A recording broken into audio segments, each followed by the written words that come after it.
Alright, so this is chapter 1, level N, chemistry. Very easy, significant figures. Alright, so we should fly through this. Shouldn't be longer than 10 minutes. Alright, so let's start.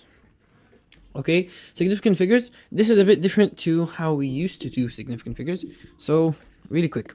What numbers are significant? Any number that isn't zero is always significant. Zeros between non-zero numbers are always significant. So 607, the zero here is significant. Zeros before non-zero numbers are never significant. So مثلا 0, 600. This zero is not significant. Okay. Zeros to the right of a number are significant only if there is a decimal point. So let me show you. 0, 600 here. How many significant figures does it have? It has only one SF. Someone might tell me, Walid, what about these two zeros? If you want them to be significant, you have to put this decimal point over here. When you do that, that means the zeros after the 6 would then be counted as significant, and this would have 3 SF. So let's fly through this. Give the number of significant figures here. So مثلا 600 dot. Okay, 600 dot. If the dot wasn't there, it would be one significant figure. But since the dot is there, we're going to count the 6 and the 2 zeros after. So this is 3. 400, there's no dot, so the zeros won't count. So only the 4 counts, that means it's 1. 7.0 times 10 to the power of 4. This should be 2 significant figures, right? Since there's a decimal point, then the 0 on the right counts, right? We said when will the 0 count? Only if there's a decimal point. 0.0070500. Now, we know any 0 to the left never counts, right? So here, how many do we have? We have 1, 2, 3, and this fourth and fifth one counts. Why? Because we have a decimal point. So this should be 5. Okay, 28, non-zero number, so this is very easy, 2 significant figures. 64,500, there's no decimal point, so only the 6, 4, and the 5 count, so 3. So it should be 312523. Let's take a look. 3125 infinite. Okay, I'll come back to E. 3, okay, it's correct. So infinite, it is an exact number, since if it is counting distinct units, not measuring, so the value is precise. Oh, okay. They should have said this in the notes. Okay, so when you have a fixed value, like 28 students, or مثلا 3 cups, or 2 chairs, these are real things that you can count, right? It's different than a measurement. These aren't measurements, these are quantities, right? Like, this is not quantity, this is like, these are observations. So when you say 28 students, it's not a measurement. Like, it's not something that you can, that can be inaccurate, you know? It's not like, مثلا when you say 600 milliliters, you're not sure if it's exactly 600. It can be a bit inaccurate. But when you have 28 students, you either have 27 or 28, you know? It's like, you can't have close to 28. What do you mean close to 28? You can say it's either 27 or 28. You know what I mean? So when it's a measurement that is fixed, like مثلا students, you can't be inaccurate when counting students, because you either count it or you don't count it. You know, it's one by one. So when you have something like that, that means it has infinite significant figures, according to the answer. Okay, so this is a good question, so you must know it. Okay. Addition and subtraction, okay? The answer must have the same number of decimal places as the least precise number used in the calculations. So over here, as you can see, here you have, when you're adding and subtracting, here you have 2 decimal places, here you have 3 decimal places, here you have 1 decimal place. You always, in your answer, you should round it to the least number of decimal places. So here, 2, 3, 1. What's the least number of decimal places? 1 decimal place, right? So since the least number of decimal places is 1 decimal place, so the answer that you get, you should round it to 1 decimal place. After adding these, you get 17.421. Rounding it to 1 dp, you're going to get 17.4. Okay, multiplication, this is the rule we all know. It's the answer must have the same number of significant figures as the least, right? So here you have 4 SF, here you have 2 SF. So after multiplying, you get 36.3, but we need it to be to 2 SF, so we're going to make it 36. Okay, very easy. Calculate the density of the liquid. Okay, so does this have an answer? Yes, it does. Okay, so calculate the density of the liquid. They gave us the mass of the empty flask, the mass of the flask, plus the liquid and the volume of the liquid. How do you find density? Density is equal to mass over volume. I just want to see, is this down here? I'm going to do this one here. I'll skip exercise 1. Okay, I'll do this one. Okay, because it's the same thing. Mass of the empty flask. So they gave us a table and they want us to find some things, complete the table, right? These, you have this, and you have 4 things we need to complete. So they gave us the mass of the empty flask, and then they gave us the mass of the flask filled up with water. Okay? Then they gave us the density of the water. They gave us the volume of the flask. We want to find the volume of the flask. They want us to find the mass of the flask. No, we have that. Mass of CO2. Okay, so we have a lot of things. So the first thing we need to obviously figure out is the volume of the flask. I think they mean the volume of the water in the flask. They should say water in the flask. So this is wrong. It should be water in the flask. So we know that the mass of the empty flask is 121, and then when we filled it with water, it's now 321.01.01. So we need to figure out what's the volume of the water added, right? So we know that the density of water is 1. And density, for those of you who still don't know, is mass divided by volume. From the unit, it's gram. What's gram? Mass. What's centimeter cube? Volume. Okay? Type.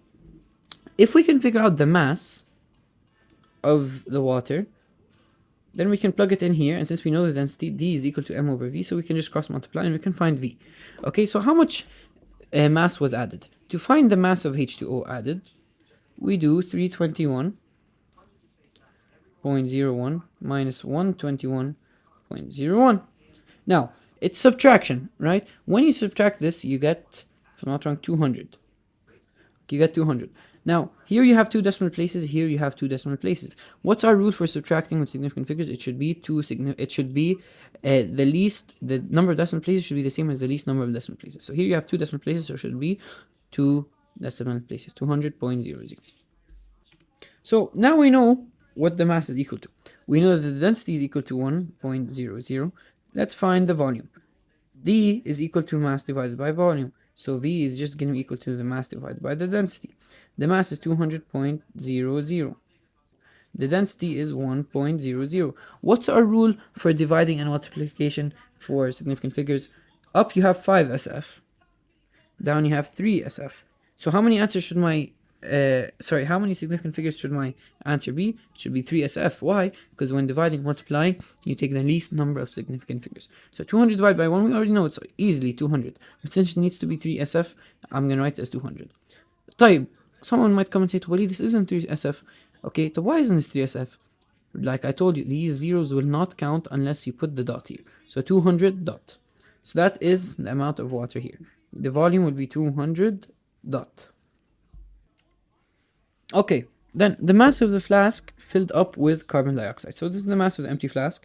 When they filled it up with carbon dioxide, this is the mass. So how much is the mass of the carbon dioxide in the flask? Obviously, that's going to be very easy. You just subtract how much it is with CO2 and how much it is empty, and you can get it, right? So 123.2 minus 121.01. What's the answer when you do this? You get 2 point... 2 point... I don't know, actually. I'm not gonna try doing it in my head. You get 123.2 minus 121.01. You get 2.19. Now, here's the thing. We're subtracting. What's the rule for significant figures when subtracting? You need to take the least number of decimal places. Not significant figures, decimal places. So how many decimal places here? 1 dp. Here you have 2 dp. What's the least? 1 decimal place. So let's round this to 1 decimal place. It's going to be equal to 2.2. So how much is the mass? 2.2 grams. Very easy. All of this is just addition and subtraction, but this is the whole point of the question is to try and teach you how to work with significant figures. Number of moles of CO2. Okay, we know now the mass of CO2 in the flask. How do we find the number of moles? Isn't N equal to M over M? I'm going to tell you that the molar mass of CO2 is 44. Okay? N is equal to M over M. So the moles is equal to the mass, 2.2, divided by 44. Now I'm going to teach you something. Anything you get from the periodic table, like a molar mass, or any constant that you use, like مثلا you're going to see later, PV equals nRT. You know this equation, PV is equal to nRT. Remember it, because you're going to use it later. The R is like 0.081, something like this. That's a constant. You don't count it as significant figures. Any constant, you completely ignore it when doing significant figures, okay? So here, we're dividing. We take the least number of significant figures. Here it's 2SF, here it's 2SF. So we're just going to take it to 2SF. 2.2 divided by 44, 0.05. But we need it to be 2SF. So what do? We add it under 0. So 0.050. They told us that the temperature is 300 Kelvin. What is the pressure? Type. We have the temperature, we have the moles. They want us to find the pressure. We know, do we know the volume actually? Let's see. Okay, so to solve this question, to find the pressure of CO2, you have the temperature, you have the moles, you have R, and they want to find pressure. So they're gonna use PV is equal to nRT. Okay, you're gonna use this actually a lot in AP chemistry. Anyways, someone might ask me, Tabulit, how do you know the volume? The volume is what we found here earlier, the volume of the flask. You filled it up with water, so the volume of the water is also the volume of the flask. Now they should be a bit more precise when they talk about what you're finding. And here, like, see, they should have been more precise when they said that you filled it up. When they say filled it up, that means it's full with CO2. So, and here when they say you filled it up with water, that means full with water, okay? So this volume we found here is actually the volume of the flask. And when you fill it up with CO2, that means that's actually the volume of CO2 we're using here. So to find the pressure, it's just going to be nRT over V. So the moles that we found is 0.050. Please make sure you write every significant figure. R is 0.081, I think. And then T is 300 Kelvin. Divided by the volume, which is what? 200 dot. It's three significant figures. So let's make it 0.200. Okay, like this, because this is in what we found is in milliliter, or in centimeter cube. Actually, we found it in centimeter cube. But you guys know we need it in liters or decimeter cube. To do that, what do? We divide by 1,000. So dividing by 1,000, you get 0.200. Okay, when you do this, you get,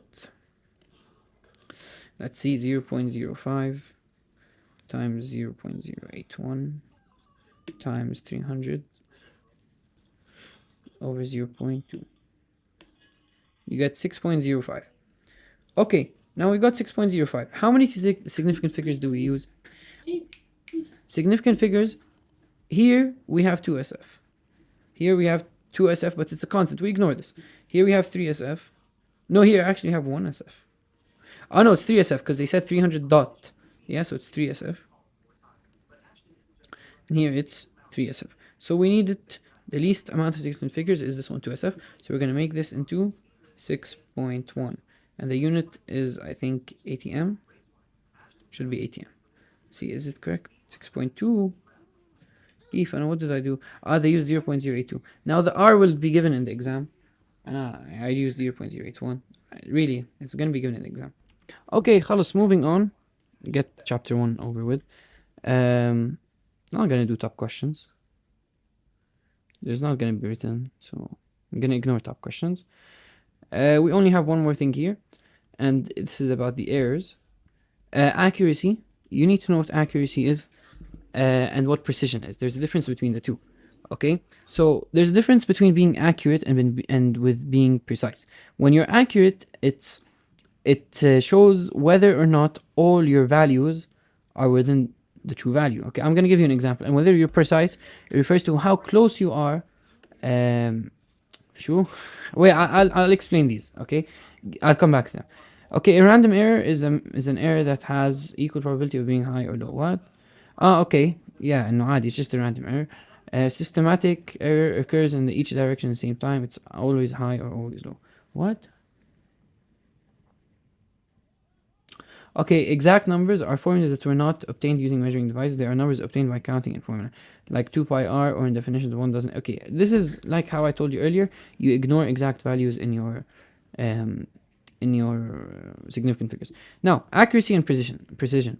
Okay, let's say you did 3 experiments, 1, 2, and 3. And your experiment is actually to calculate the, I don't know, the mass of sodium, okay, in 1 mole.